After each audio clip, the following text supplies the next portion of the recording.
અમદાવાદમાં આજે સ્કૂલ વર્ધી એસોસિએશનની એક મહત્વની બેઠક મળી હતી, જેમાં સીએનજી ગેસના વધતા ભાવોના કારણે સ્કૂલ વાન અને સ્કૂલ રિક્ષાના માસિક ભાડામાં વધારો કરવાનો નિર્ણય લેવાયો છે.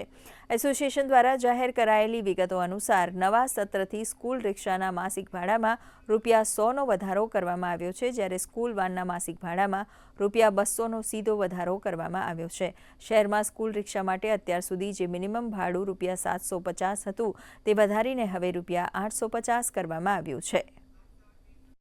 અમારી મીટિંગમાં અમે નિર્ણય કર્યો છે કે મારુતિ વાનમાં ₹200 વધારવાના, ઓટો રિક્ષામાં ₹10 વધારવાના, સ્કૂલ રિક્ષામાં.